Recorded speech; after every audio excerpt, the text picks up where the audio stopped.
오늘 하나님 말씀 함께 보도록 하겠습니다. 오늘 함께 보실 말씀은 골로새서 1장 18절에서 29절 말씀을 함께 교독합니다.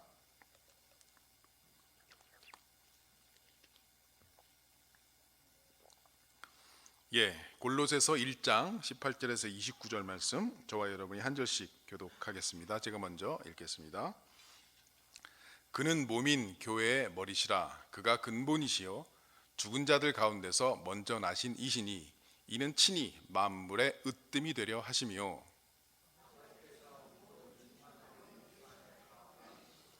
그의 십자가의 피로 화평을 이루사 만물 곧 땅에 있는 것들이나 하늘에 있는 것들이 그로 말미암아 자기와 화목하게 되기를 기뻐하심이라.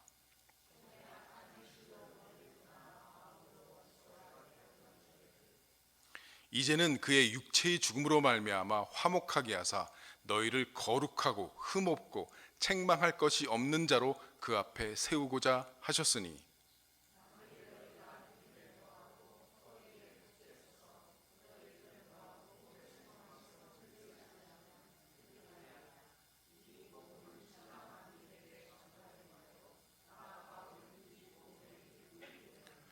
나는 이제 너희를 위하여 받는 괴로움을 기뻐하고 그리스도의 남은 고난을 그의 몸된 교회를 위하여 내 육체에 채우노라.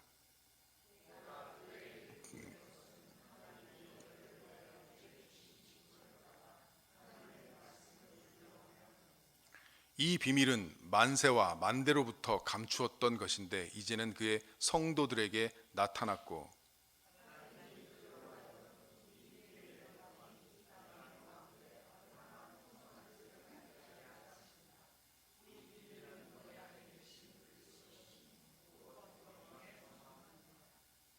우리가 그를 전파하여 각 사람을 권하고 모든 지혜로 각 사람을 가르침은 각 사람을 그리스도 안에서 완전한 자로 세우려 함이니.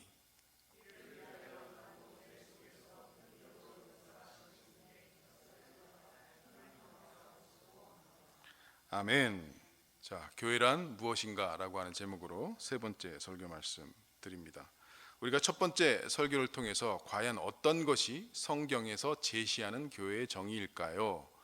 자, 우리가 보통 이렇게 교회당 건물을 교회라고도 말을 하고 우리가 통용을 하지만 그러나 성경적인 의미, 영적인 의미의 교회는 바로 예수 믿는 자들, 성도들이 바로 교회라고 하는 것입니다. 그래서 그의 몸된 교회에서 우리는 지체가 되었다라고 표현을 하는 것입니다.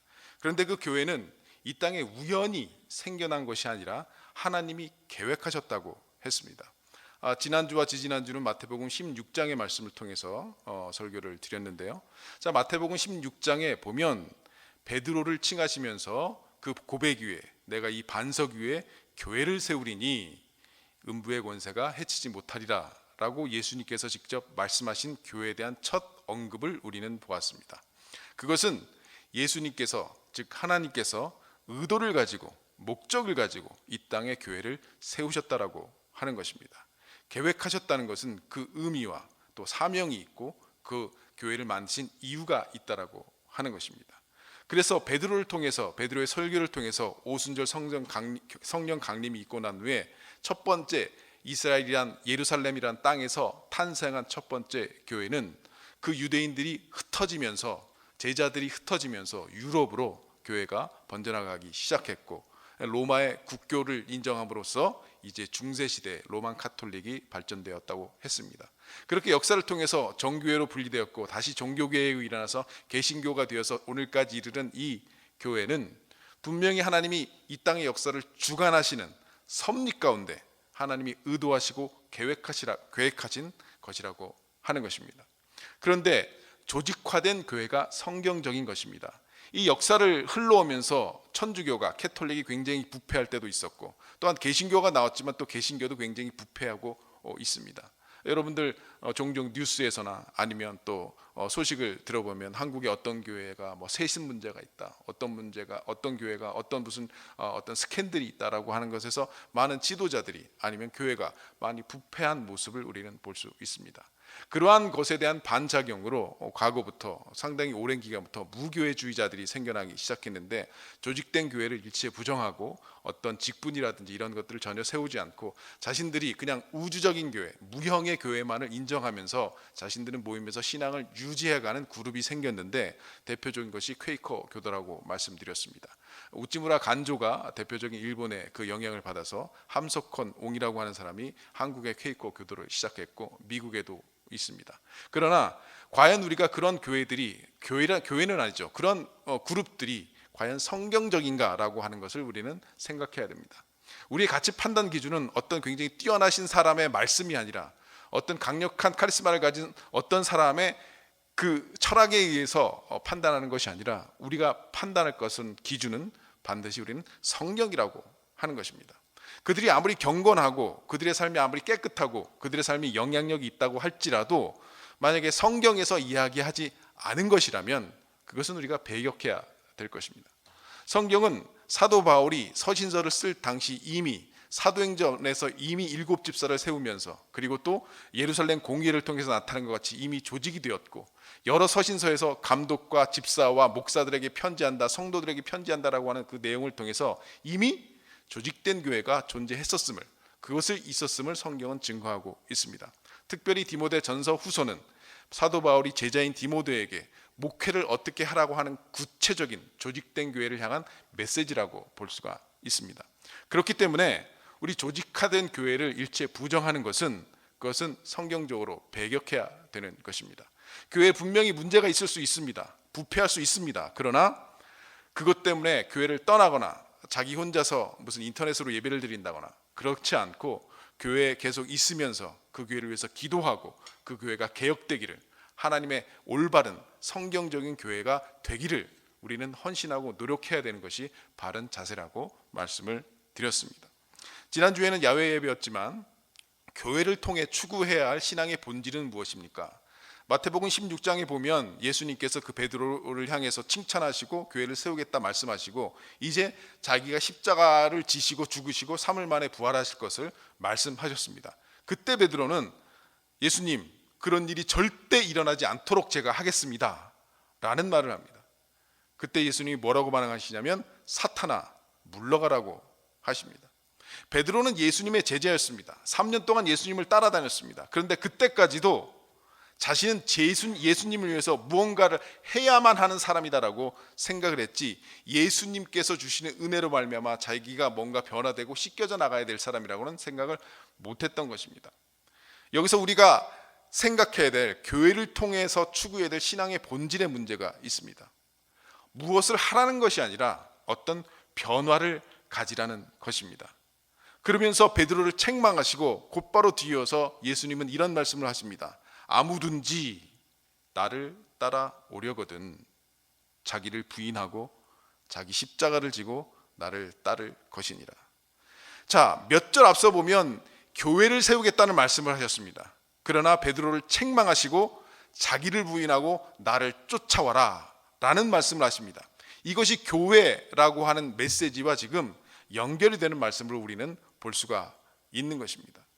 그래서 우리가 어떤 변화를 가지라는 의미에서 반석 위에 세운 집과 모래 위에 세운 집을 마태복음 7장에서 예수님이 말씀하셨는데, 그것은 어떤 행위에 관한, 실천에 관한 비유가 아니라 그 행위가 어떤 것을 근거로 하느냐 하는 그런 기초에 대한 비유라고 말씀드렸습니다.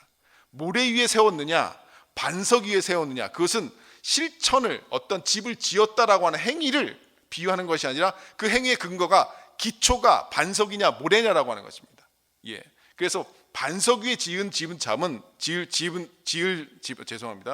지은 자는 비가 오고 홍수가 나도 흔들리지 않지만 모래 위에 집을 짓게 되면 무너진다라고 예수님은 말씀하셨습니다. 그래서 우리 신앙의 본질, 추구해야 될 본질이, 즉 반석이라고 하는 것은 하나님의 뜻, 그리고 모래라고 하는 것은 자기의 뜻입니다. 그래서 자기를 부인하고 하나님의 뜻으로 신앙생활을 하느냐, 아니면 자기를 부인하지 않고 자기 뜻으로, 자기 의로 신앙생활을 하느냐라고 하는 그 기초의 비유를 말씀하신 것이고, 자기를 부인하고 나를 따르라고 아무든지 나를 따라오려는 자들은, 즉 교회를 향해서 선포하신 말씀이라고 우리는 볼 수가 있는 것입니다. 그래서 자기의 뜻으로 신앙생활을 하는 사람, 그리고 하나님의 뜻으로 신앙생활을 하는 사람은 차이가 나게 되어 있습니다. 열매를 보면 안다고 했습니다. 예수님께서 좋은 나무에게서 나쁜 열매가 나올 수 없고 나쁜 나무에게서 좋은 열매가 나올 수 없다라고 했습니다. 신앙생활 몇 년 하셨습니까? 1년, 2년, 10년, 20년, 30년 하면 할수록 우리는 어떤 열매가 나와야 합니까? 성령의 열매가 나와야 합니다. 사랑과 희락과 화평과 온유와 충성과 자비와 이런 하나님이 말씀하시는 성령의 열매가 맺혀진다면 그분은 분명히 하나님의 뜻을 기치로, 즉 반석 위에 그분의 실천을 하고 있는 사람일 것입니다. 그런데 교회를 10년, 20년, 30년 다녀도 성령의 열매를 맺혀지는 것이 아니라 말씀은 잘 보고 기도는 열심히 하고 청산유리처럼 하는데 직분도 받고 집사도 되고 목사도 되고 장로도 되는데, 근데 그 사람에서 자꾸 육체의 열매가 나온다면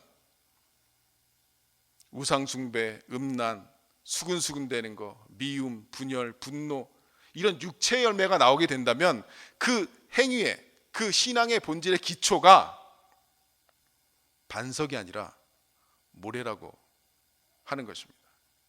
그래서 우리가 신앙은 언제나 무엇을 하라는 것이 아니라 어떤 변화를 가지라는 것, 거기에 초점이 우리가 있어야 우리가 올바른 교회 생활, 신앙 생활을 할 수 있다라고 말씀을 드렸습니다.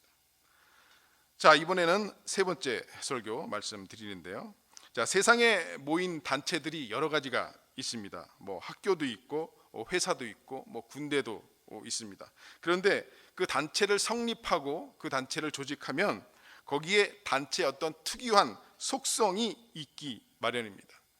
예를 들면 군대에는 엄정한 군기가 그것이고, 사업체에는 노사 간의 협동정신이라든지, 학교에는 인재 양성과 같은 그런 속성들입니다. 교회도 사람들이 모인 단체이기 때문에 이 기관을 대표하는 특유의 속성이 있게 됩니다. 단 일반적인 기관과는 달리 인간끼리 정한 속성이 아니라 하나님께서 교회를 유지시키기 위해 부여하셨다는 큰 차이가 있게 됩니다. 여러분께서는 교회가 교회로서 존재하기 위해 가지는 특별한 속성이 있다는 말을 들어본 적이 있습니까? 교회가 가지는 중요한 사명은 교회로서 가져야 되는 중요한 이 본질을 잘 유지하는 것에서부터 출발하는 것입니다. 교회의 사명이 있습니다. 교회를 만드신 이유가 있습니다. 그런데 그것이 잘 유지되려면, 그 사명을 잘 감당하려면 하나님께서 부여하신 교회의 속성을 잘 유지하는 것에서부터 출발한다라고 하는 것입니다. 교회의 상태를 비정상적이 아닌 올바르고 정상적인 상태로 유지하는 것이 가장 기본적이면서도 중요한 교회의 사명이라고 하는 것입니다. 자, 교회가 올바른 교회로서 존재하기 위한 속성들을 세 가지로 나눌 수 있는데, 첫 번째 우리 함께 읽어봅시다. 자, 시작. 교회의 통일성 혹은 일체성입니다. 자, Unity of the Church라고 하는데요, 이것을 통일성 또는 뭐 일체성이라고도 번역을 할 수 있습니다. 자, 이것은 1차적으로 외적인 교회 형태나 조직을 말하는 것이 아니라 모든 신자가 오늘 그 골로새서 1장 말씀같이 예수 그리스도가 머리이고 우리는 몸인 교회가 된 것을 의미합니다. 이것은 내면적이고 영적인, 그리고 영적인 성격의 것입니다.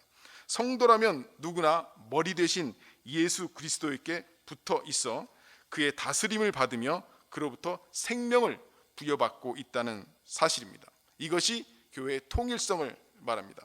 이러한 통일성을 근거로 해서 교회에 속한 모든 사람들은 같은 신앙을 고백하게 됩니다. 특별히 우리 예배 시간에 사도신경을 함께 고백하죠. 이같이 정한 시간에 모여서 하나님을 같이 예배하고 같이 함께 성찬식에 참여하게 되는 것입니다. 혼자서도 예배하는 것이 불가능하지는 않지만 주일날 함께 모여서 온 교우가 예배하는 이런 독특한 형식을 갖게 되는 것입니다. 또한 우리는 이 통일성을 근거로 해서 다른 교회의 교우와도 또한 영적으로 설교자를 초청하거나 아니면 특강을 할 수 있고, 아니면 물질적으로 선교 헌금이나 구제 헌금으로 도움을 이렇게 기쁨으로 주고 받을 수 있다는 것입니다. 모든 교회는, 이 세상의 모든 교회는 만약 그들이 이단이 아니고 예수 그리스도를 고백하는 사도신경을 고백한다면 주님을 머리로 하는 하나의 교회다라고 하는 것이 바로 이 통일성의 특징이라고 하는 것입니다. 그래서 우리가 한 주님 안에서 하나로 있음을 외적으로 이렇게 드러내 보이는 것이, 우리가 이렇게 코스타라든지 이런 연합 수련회를 통해서 다른 곳에서 오신 목사님들이나 이런 영적인 지도자들과 함께 말씀을 듣고 또 나누고, 거기서 함께 하나 된 예수 그리스도의 몸된 교회, 이런 이 통일성, 일체성을 느끼기도 하는 것입니다. 이와 같은 이 통일성은 비단 같은 시대에 속해 있는 지역교회끼리 교제에만 있는 것이 아니고, 시대와 역사와 인종을 뛰어넘어 성도라면 누구든지 서로에게 유익이 되는 교제를 누릴 수 있는 근거가 되는 것입니다. 예를 들어 오늘날 종교개혁 시대의 지도자들이 그 글을 읽으면서 뭔가 우리에게 영적으로 유익을 얻는다면 바로 시대와 민족을 뛰어넘어 그들과 함께 교제하는 것이 되는 것이고, 성경에 나타난 여러 신앙의 선배들과 이 선배들의 고난과 믿음을 보면서 오늘의 우리가 위로와 격려를 받으며 삶의 바른 방향을 찾을 수가 있는 것입니다. 그래서 이런 의미에서 벨직 신앙 고백서라고 하는 것이 있는데, 거기에서는 이렇게 신앙 고백을 하고 있습니다. 우리는 한 보편적인 교회를 믿으며 또 고백한다. 이 교회는 예수 그리스도의 피로 씻음을 받고 성령으로 말미암아 성화되고 인치심을 받아 예수 그리스도 안에서 구원을 기대하는 참된 모든 신자들의 거룩한 회중이다 라고 고백을 하고 있습니다. 따라서 우리 성도들은 각자가 그리스도의 지체라는 명확한 인식 위에서 그리스도의 지체들로서 이 확실한 이 성격을 삶 속에서 나타내어야 하는 것입니다. 그것은 바로 성도가 다 같이 그리스도의 품성을 지니고 살아가는 것을 의미하는 것입니다. 세 가지 속성 중에 첫 번째는 통일성 혹은 일체성이라고 하는 것이었습니다. 자, 두 번째 함께 읽어봅시다. 자, 시작. 교회의 거룩성입니다. 자, 홀리니스 오브 더 처치라고 하는 것이죠. 교회의 통일성을 근거로 이 신자가 우리가 개별적으로 또는 공동체적으로 전체적으로 확실하게 교회에서 드러내야 하는 것은 거룩성입니다. 다시 말해서 교회는 거룩해야 되고, 그 거룩성으로 인하여 여느 단체와는 다른 독특성을 자연스럽게 지니는 것입니다.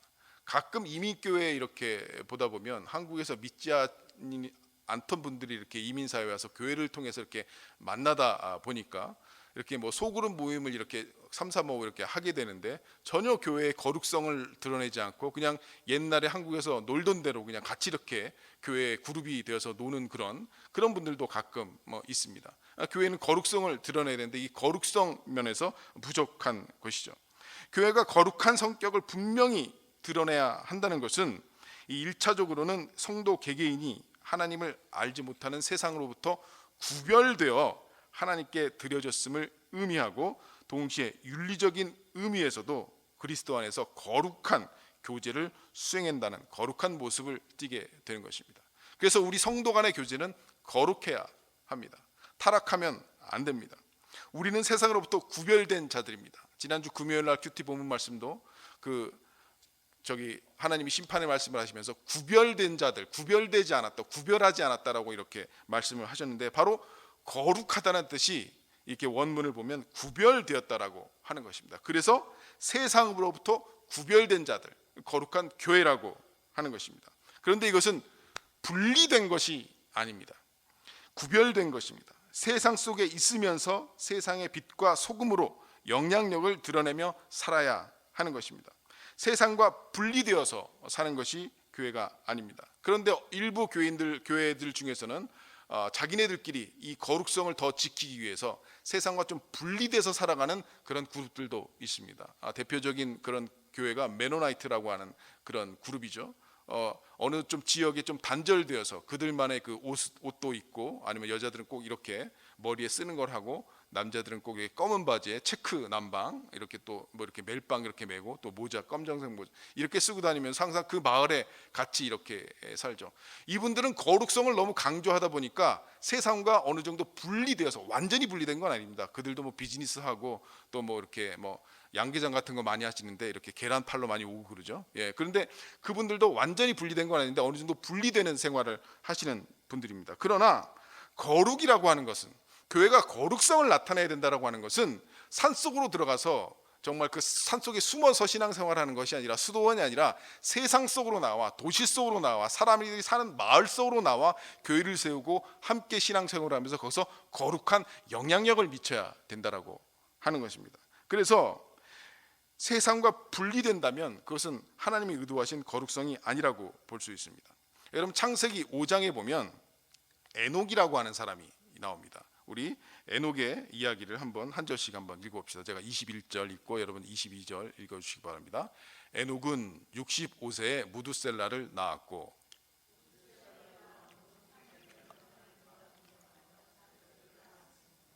그는 365세를 살았더라.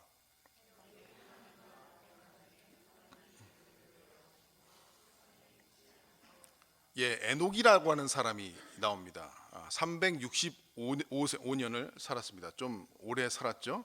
예, 노아 홍수 이전의 시기이기 때문에 노아 홍수 이전에는 사람들이 이렇게 수명이 길었었습니다. 그런데 이 에녹이 얼마나 거룩한 삶을 살며 하나님과 동행을 했던지, 죽음을 보지 않고, 육체의 죽음을 보지 않고 뭡니까? 24절에 보니까 하나님이 그를 데려가셨다라고 하는 것입니다. 그래서 거룩한 삶 하면, 하나님과 동행하는 삶 하면 우리는 에녹을 자주 이야기하곤 합니다. 그런데 이 사람이 65세에 무두셀라를 낳은 후에 300년을 살았는데 뭐를 하면서 살았다고요? 자녀를 낳으면서 살았다라고 하는 것입니다. 하나님과 동행하며 자녀들을 낳았으며, 300년 동안 애를 낳았으면 굉장히 많이 낳았겠네요. 예. 근데 애는 우리가 말씀과 기도하고 하나님께 거룩한 삶을 살기 위해서 이렇게 묵상하고 기도만 하면 애가 생깁니까? 예. 애가 생기려면 어떻게 해야 돼요? 부부 생활을 해야 되잖아요. 그리고 애가 나오기만 하면 또 거룩하게 그냥 애 나온 거 보고 그냥 거룩하게 기도만 하고 삽니까? 아니죠. 애를 키워야 될 거 아니에요. 똥도 치워야 되고 젖도 물려야 되고, 또 애들이 많아지다 보면 걔들 먹여 살리기 위해서 뭔가 나가서 돈을 벌어야 될 거 아닙니까? 뭐 양을 치든 농사를 짓든. 그럼 에녹이 거룩하게 살았다라고 하는 것은, 하나님과 동행하면서 살았다고 하는 것은 도대체 무엇입니까? 그것은 분리된 것이 아닙니다. 겉으로는 똑같이 보일 수 있습니다. 그러나 구별된 삶을 살았다라고 하는 것입니다. 여러분, 자녀를 낳아보면서 키우고 산다는 것, 지극히 평범한 삶을 에녹은 살았다고 볼 수 있습니다. 바로 세상 속에서 산 것입니다. 거룩한 삶이란 무엇인가? 평범하지 않고 뭔가 세상과 차단되어서 날마다 말씀하고 기도로만 사는 그런 삶이 거룩한 삶이 아닙니다. 그래서 교회는 불교처럼 산속으로 들어가지 않습니다. 세상 속에 있는 것입니다. 그 세상 속에서 사람들과 함께 있으면서 그 거룩함을 드러내야 하는 것이 바로 교회의 속성입니다. 우리는 교회의 일원으로서, 성도로서 우리 개개인도 거룩함을 드러내야 됩니다.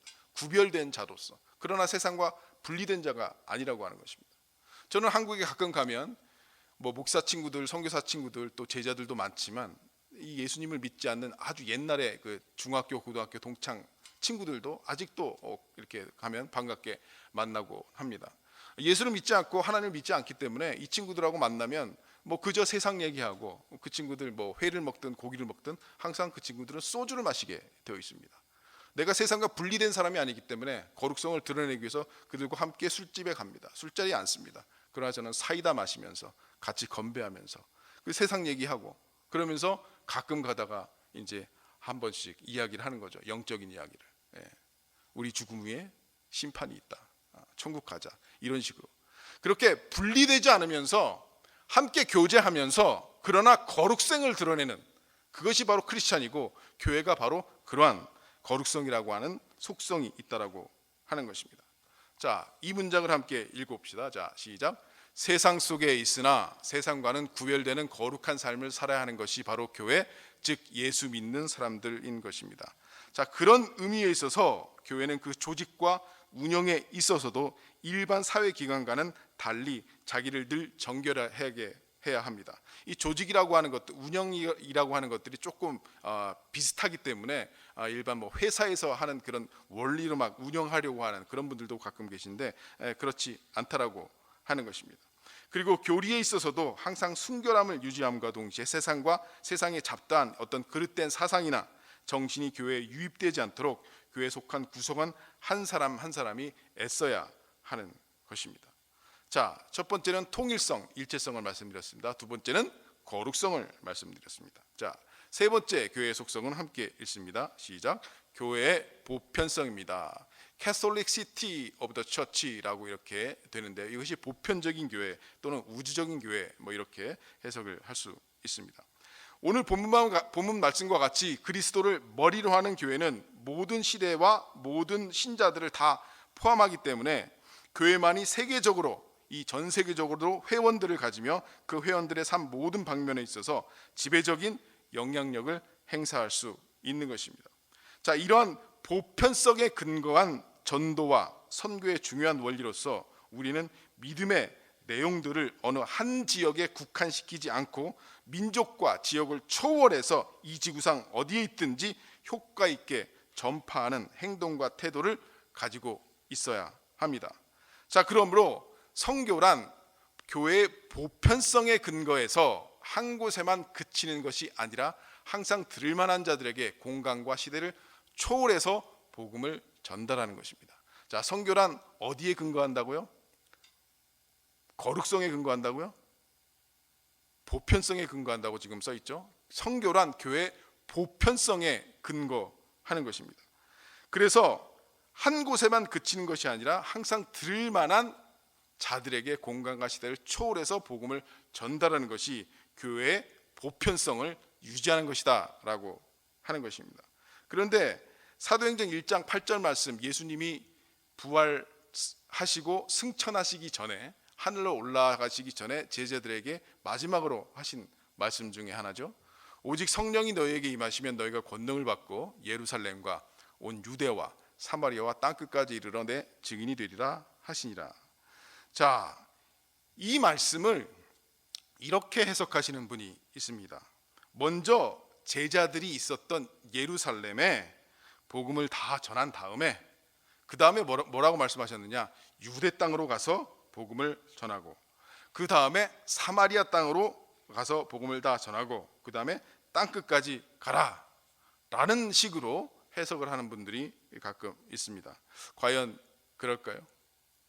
지금으로 말하자면 리자나에 있는 우리 한국 사람들부터 먼저 전도하고, 그 다음에 사스카찬으로 좀 나가고, 그 다음에 다른 주도 가고, 그 다음에 또 이렇게 가야지, 리자이나에 있는 사람들도 다 전도 못하면서 무슨 어디 뭐 아프리카를 가고 어디 무슨 아시아를 가고 남미를 가냐, 이렇게 얘기하는 것이 맞는 이야기일까요? 여러분, 사도행전을 읽어보면 빌립 집사는 사마리아로 가서 복음을 전했습니다. 그때 예루살렘에 있는 모든 사람들이 다 복음을 듣고 구원 받았습니까? 아닙니다. 사도 바울은 지중해 온 도시를 돌아다니면서 복음을 전했습니다. 예루살렘과 유대와 사마리아 사는 사람들이 다 복음을 듣고 구원을 받은 후에 사도 바울이 간 것입니까? 아닙니다. 이것은 순차적인 메시지가 아니라 동시적인 것입니다. 선교란 공간과 시대를 초월해서 복음을 전달하고 하는 것입니다. 그래서 여기부터 전도하고 그 다음에 선교, 이거는 하나님이 예수님이 말씀하신 그 의미를 잘못 이해하는 것입니다. 이것은 동시적이고 공간과 시대를 초월해서 항상 들을 만한 자들에게 복음을 전달하는 것이 선교고, 그것은 교회의 보편성을 근거로 한다라고 하는 것입니다. 또한 수신제가 치국 평천하라고 하는 말이 있습니다. 참 좋은 말이죠. 우리나라에서 많이 쓰이고 아마 중국의 이 공자님인가 맹자님인가 이 말씀을 하셨죠. 그래서 이가 굉장히 이런 그 수신자가 치국평천하라고 하는 것들이 우리 생각에 좀 많이 배어 있습니다. 그런데 이 말을 선교에 적용하면 될까요, 안 될까요? 우리는 거룩한 자로 구별된 삶을 살기 위해서 애써야 합니다. 그러나 이 수신제가 치국평천하를 성교에 적용한다면 그것은 성경의 말씀이 아닙니다. 먼저 자신을 잘 수행하고 그 다음엔 자기 가정을 잘 다스리고 그 다음엔 치국, 나라를 잘 다스리고 그 다음에는 천하를 다스린다, 평천하한다 라고 하는, 그러니까 뭔가 네가 선교를 하려면 너부터 잘 다스려라. 그리고 네 가정도 잘 다스려라. 그리고 네 주위 사람들을 잘 다스리고 나서 그 다음에 선교를 해야지, 네가 이렇게 사는데 네가 무슨 선교를 한다고 그렇게 하느냐라고 하는 그런 교훈을 어떤 목사님들 그렇게 하십니다. 제가 20년 전에 YM이라는 선교단체에서 이렇게 선교 이렇게 간사로 섬기고 있었는데 그 유대인 교육을 전공하신 그 쉐마라고 하는 교육을 그래서 박사학위까지 하신 현모 박사님 목사님이 오셨습니다. 그런데 이분이 그 교육학적으로는 정말 박사를 받으시고 정말 뛰어나시게 이렇게 말씀을 증거하신 분인데 선교에 대한 이해함이 없으셨어요. 그때 그 아프리카 어디 케냐를 간다고 선교를 준비하고 있는데 아프리카를 왜 가? 아프리카를 왜 가? 이렇게 목사님이 이렇게 말씀을 하시더라고요. 굉장히 이 선교 준비하는 분들이 상처받았거든요. 선교에 대한 이해함이 없어서 그래요. 그분도 이런 생각을 갖고 있습니다. 너희 자식부터 교육을 워낙 전공하시고 박사님이니까 교육이 중요한 겁니다. 예, 교육 중요하죠, 그렇죠? 너희 자식부터 잘 가르치고 너희들이 바로 서야지. 그것이 중요하지. 무슨 아프리카 가서 선교를 한다라고 이렇게 야단을 치는 것입니다. 선교에 대한 이해함을 잘 못 가지면 목사님도 그렇게 말씀을 하실 수 있는 것입니다. 자, 그럼 이런 생각이 성경적인가 한번 우리 살펴보겠습니다. 사도행전 15장을 보면 36절에서 41절까지 이 바울과 바나바에 대한 이야기가 나옵니다. 우리 한 절씩 한번 저와 함께 읽어봅시다. 36절 제가 읽습니다. 며칠 후에 바울이 바나바더러 말하되 우리가 주의 말씀을 전한 각 성으로 다시 가서 형제들이 어떠한가를 방문하자 하고,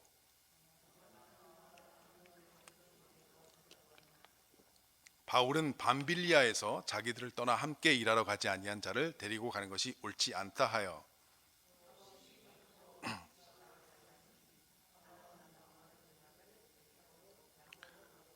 바울은 신라를 택한 후에 형제들에게 주의 은혜에 부탁함을 받고 떠나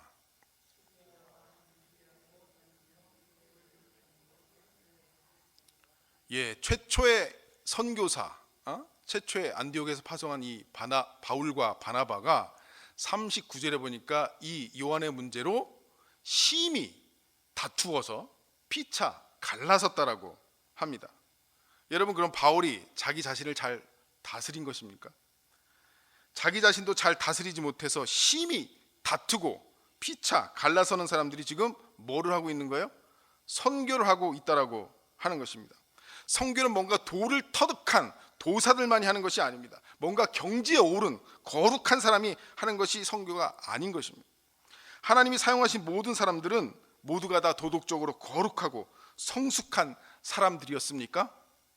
절대 그렇지 않습니다. 성경은 사람을 신격화하거나 절대 미화하지 않습니다. 여러분, 사사기에 나오는 삼손이라고 하는 선지자 아십니까? 그는 선지자였어요. 그렇죠? 하나님이 사용했습니까? 안 사용했습니까? 하나님이 사용한 사람입니다. 그런데 삼손의 삶이 거룩했습니까? 삼손의 삶이 도덕적으로 흠결이 없었습니까? 삼손이 한 일이 뭐예요? 무식하게 힘만 써가지고 사람만 많이 때려 죽였잖아요. 그런데 하나님이 사용했다라고 사사기는 기록하고 있지 않습니까?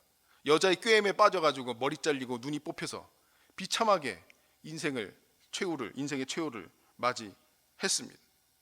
여러분, 우리가 항상 아브라함에 이어서 하나님이 칭찬하는 사람, 아브라함과 다윗의 자손 예수 그리스도에게 다윗을 한번 예로 들어봅시다. 다윗 참 하나님 마음에 합한 사람이었습니다. 굉장히 칭찬받은 사람이었습니다. 수신제가 치국평천하, 다윗이 자기 자신을 잘 다스린 사람이었습니까? 수신한 사람이었습니까? 그리고 제가 가정을 잘 다스린 사람이었습니까? 자기를 잘 다스렸던 사람이 자기 부하의 아내를 취하고 그 부하를 죽이고 그 여인과 결혼해서 삽니까? 그것이 자기를 잘 다스린 다윗의 표본입니까? 성경은 그렇게 도덕적으로 미화하거나 그러지 않아요. 사실 그대로를 전달하고 있어요. 나중에는 또 어떤 일이 일어납니까? 다윗에게 아들이 자기를 반역해서 노년에는 그 예루살렘 성에서 쫓겨나가는 것을 볼 수가 있습니다. 그리고 그 아들은 그 다윗의 자신의 후궁들, 즉 새엄마들이 많았죠. 그 새엄마들과 백주 대낮에 동침을 해버립니다. 보란 듯이. 그런 이야기가 성경의 사무엘상 안에 나옵니다. 여러분, 다윗이 정말 수신 제갈을 잘한 사람입니까? 여러분, 수신제가 치국평천하 널 먼저 잘 다스려라고 하면 좋은 말이지만, 그러나 성경이 말하고 있는 것은 아닙니다. 우리가 거룩한 삶을 살아야 하는 것은 정말 그 거룩한 것으로 부르심을 받은 자든, 교회는 거룩성을 나타내야 되기 때문에 그것은 분명합니다. 그러나 성교라고 하는 것은 교회의 보편성의 기초에서 하는 것이지 거룩성의 기초에서 하는 것이 아니다라고 하는 것입니다. 성교란 교회의 보편성의 근거에서 주님의 명령에 순종하는 것입니다. 자, 교회의 세 가지 속성에 대해서 말씀드렸습니다. 다시 한번 말씀드리면, 첫 번째는 통일성이었습니다. 예수 그리스도의 몸에 지체로 연결되어 있는 내적이며 영적인 성격이 통일성입니다. 그 다음에 거룩성, 예수 그리스도의 몸에 지체로 있기에 당연히 주님의 성품을 나타내는 것. 그리고 보편성, 예수 그리스도의 몸에 연결되어 있는 신자는 모든 시대, 모든 신자들이 다 포함된다라고 하는 것입니다. 우리 한번 세 가지를 한번 함께 따라합시다. 통일성, 거룩성, 보편성. 이 세 가지의 속성이 우리 교회가 잘 드러내고 잘 유지되고 있는가라고 하는 것을 살펴보면 우리는 얼마나 건강한 교회인가로 가는 것을 알 수가 있는 것입니다. 이 세 가지 속성들이 잘 균형 있고 조화롭게 드러낼 때 성경적으로 건강한 교회인 것입니다. 자, 그런데 교회 생활을 하다 보면 교회가 안고 있는 많은 부작용들을 겪어본 경험들이 있을 것입니다. 그래서 이 도대체 교회란 무엇인가 라는 회의를 가졌던 분들도 있을 것입니다. 교회의 세 가지 속성은 세상의 다른 기관들과 구별되는 특징이었습니다. 그러면 교회와 교회 간에, 상호 간에 있어서 어떤 교회가 참된 교회고 어떤 교회가 거짓 교회, 즉 이단인지를 구별할 줄 알아야 하겠습니다. 초대교회 이래로 시대가 흐름에 따라 교회와 교회가 아닌 것과는 무엇을 기준으로 분간하냐는 문제가 제기되기 시작하였습니다. 그 판단 기준의 필요성에 대한 이 인식은 교회의 분열이 심하면 심할수록 증시되었고, 그리고 종교개혁 시대에 이르러 매우 강하게 나타나서 참교회와 거짓교회의 구별을 위한 어떤 표징의 설정이 요구되게 되었습니다. 그래서 하나님께서 자신의 교회를 유지하고 보존하신다는 것은 부인할 수 없는 진리이지만, 동시에 주께서 재림하시는 날까지 지상교회는 진리에서 떠날 수 있으며 또 타락할 수 있다는 사실을 종교개혁 자체가 입증해주고 있는 것입니다. 따라서 교회가 순응해야 할 진리의 표준을 분명하게 제시함으로써 교회와 교회가 아닌 것을 구별하게 하였는데, 그 진리의 표준은 바로 하나님의 말씀이라고 하는 것입니다. 우리 디모데전서 3장 15절 말씀 함께 읽어보겠습니다. 자, 시작.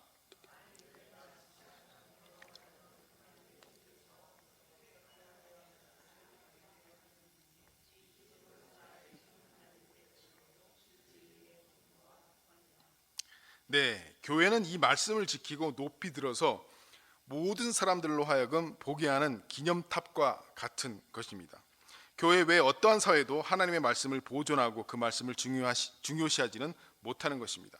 이 말씀 속에 하나님께서 교회를 세우신 중요한 목적 중의 하나인 말씀의 수호자로 교회가 서 있으라는 중요한 교훈이 있습니다. 그렇기 때문에 교회 안에서 가장 중요한 것은 말씀입니다. 개신교의 예배의식은 이 카톨릭의 미사와 같은 그런 제사 형식이 아니라 하나님의 말씀을 강해하고 전하는 절차와 말씀을 낭독하고 선포하는 것이 예배의 중요한 핵심 요소로 되어 있다라고 하는 것입니다. 그래서 교회는 말씀을 가장 존중히 여겨야 되며, 신자들의 신앙과 생활에서 또 유일한 지침으로 말씀이 최고의 권위에 있음을 마땅히 가르쳐야 하는 것입니다. 이런 차원에서 성도들에게 있어서 최고의 권위는 교회도 아니고 어떠한 정치자도 아니고 어떠한 사람이 모여서 결정하는 회의체도 아니고 카톨릭처럼 어떤 큰 권력, 교황이라고 하는 그런 그 교회 자체가 최고의 권위에 있지도 아니하는 것입니다. 카톨릭은 성경보다 이 교회의 권위가 더 높습니다. 그래서 이 성경을 교회가 성경 말씀하고 조금 다르도 교회가 결정하면 그것을 따르는 것이 이 성경입니다. 그래서 뭡니까? 완전히 일사불란하는 거죠. 교황청에서 정하면 그것이 곧 법이 됩니다. 그런데 개신교는 말씀의 권위에 있기 때문에 그 말씀을 어떻게 해석하느냐에 따라서 입장이 달라지는 것입니다. 그러니까 천주교는 정말 분열이 없고 통일되어 보이고 참 나이스해 보이죠. 그런데 참 우리 개신교들은 자꾸 이렇게 분열이 일어나고 막 싸우는 것처럼 이렇게 보입니다. 왜냐하면 말씀이 권위에 있기 때문에 그 말씀을 어떻게 해석하느냐에 있다라고 하는 것입니다. 그래서 모든 것의 권위는 말씀에 있고 교회도 그 말씀의 권위 하에 있는 것이 우리 개신교라고 하는 것입니다. 이 말씀의 권위 사상에 근거해서 교회와 교회가 아닌 것을 구별하는 기준으로서 신학자들이 제시하고 있는 것이 세 가지 징표입니다. 교회의 세 가지 징표. 우리 함께 읽어봅시다. 시작. 말씀의 참된 전파, 성례의 정당한 거행, 권징의 신실한 시행입니다. 우선 말씀의 참된 전파에 있어서는 교회는 마땅히 말씀을 신실하게 선포하고 가르치는 일을 최우선의 과제로 삼아야 합니다. 물론 주님의 이 재림할 때까지 우리가 이 성경을 완전하게 해석하고 전파할 수는 없습니다. 하지만 신앙의 기본적인 조항들을 공적으로 부정하고 교회와 생활을 하나님의 말씀 아래에 두지 않는 교회라면 교회라는 간판이 있어도 거짓 교회라고 하는 것입니다. 두 번째, 이 말씀의 가연적인 형태인 세례와 성찬 같은 의식을 정당하고 신실하게 집행함으로 교회가 말씀의 지배하에 있음을 효과적으로 증거해야 하는 것입니다. 이런 이유로 당연히 성례식에서는 하나님의 말씀이 동반되어야 되고 그 의식의 참된 의미를 가르쳐주는 말씀이 선포되어야 하지, 말씀과 분리된 의식 자체 그것만으로 의미가 없다라고 하는 것입니다. 말씀이 동반되지 않을 때는 그 의식 자체가 마술적인 효과를 지니는 것처럼 오해될 수도 있다라고 하는 것입니다. 그래서 우리가 항상 성찬식을 할 때 항상 그 성찬식을 명령하신 예수님의 말씀, 성경은 항상 읽죠. 그리고 그 말씀에 근거해서 우리가 성찬식을 하는 것입니다. 자, 세 번째로 말씀의 가르침에 따라 그릇된 것을 배제하고 잘못된 것을 교정하고 권면하는 그런 징계하는 권징이 있어야 교회는 그 속에서 진리의 빛을 상실하지 않고 거룩한 것을 남용하지 않게 되는 것입니다. 물론 권징을 시행에만 있어서는 매우 조심하여 성실하게 해야 되는 것입니다. 얼마 전 어젠가 그저께 뉴스를 보니까 한국에 있는 그 명성교회의 그 김삼환 목사님이 김하나 목사님에게 그 세습을 했는데 그 세습이 그 정당한 것이 아니다라고 이 교단 재판국에서 이제 판결을 내렸죠. 명성교회는 그것을 지금 부정하고 있는데, 이것처럼 이 어떤 판단을 해서 어떤 그 교단이나 이런 교회에서 판단을 해서 권징을 시행할 수 있다라고 하는 것입니다. 자, 이상과 같은 세 가지 징표를 잘 살펴볼 때 이 성도는 자기가 속한 교회에 하나님의 말씀에 근거해서 하나님의 말씀이 풍성하고 늘 책에 있고 신실하게 공급되도록 힘써야 될 의무가 있다라고 하는 것입니다. 이 책임은 우선적으로는 물론 사역자들에게 있습니다. 목사인 저에게 있습니다. 그러나 동시에 말씀을 듣는 여러분에게도 함께 책임이 있다라고 하는 것입니다.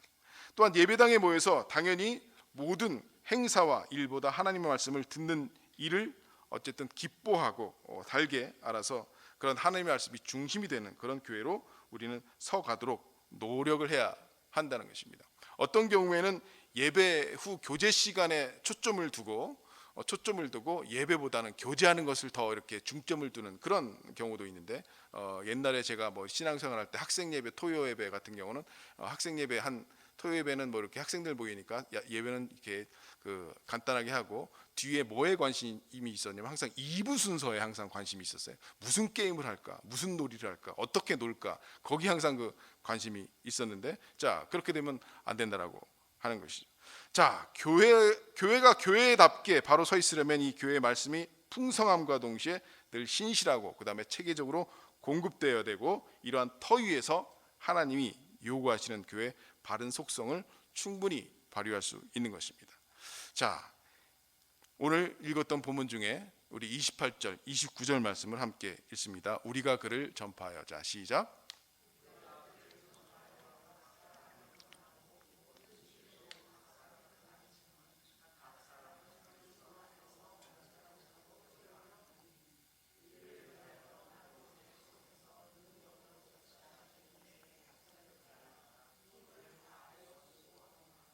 네, 교회의 머리는 주님이십니다. 우리는 그분의 몸입니다. 우리가 교회입니다. 교회가 바르게 성경적으로 서기 위해서는 각 사람이 그리스도의 가르침을 받아야 합니다. 그리스도 안에서 완전한 사람, 온전한 사람으로 서야 합니다. 교회가 무엇인지 알고 바른 교회의 속성이 어떤 것인지를 이해하고 그러한 교회를 세워가는 것은 바로 여러분 모두라고 하는 것입니다. 건강한 교회가 되기 위해서 세 가지 속성 말씀드렸습니다. 통일성, 그리고 거룩성, 그리고 보편성이었습니다. 그리고 세 가지 하나님의 말씀의 참된 전파, 그리고 성례의 시행, 그리고 징계의 시행, 이런 것들이 세 가지 또 지침이었다라고 징표였다라고 하는 것입니다. 여러분, 사역자는 이 온전한 교회를 세워나가기 위해서 성령님의 역사를 따라 29절 말씀처럼 능력으로, 내 속으로 해서 능력으로 역사하시는 이의 역사를 따라, 이것은 바로 성령님이시죠. 성령님의 역사를 따라 힘을 다하여 수고하는 사람이 바로 사역하는 사람인 것입니다. 그렇게 또 완전한 사람, 온전한 사람으로 서가야 하는 것은 바로 여러분이라고 하는 것입니다. 우리가 교회입니다. 하나님의 교회를 온전히 세워가기 위해 하나님의 바른 말씀 위에 서서 하나님 교회를 사랑하시고 헌신하는 여러분이 되시기를 주님의 이름으로 축원합니다. 기도하겠습니다.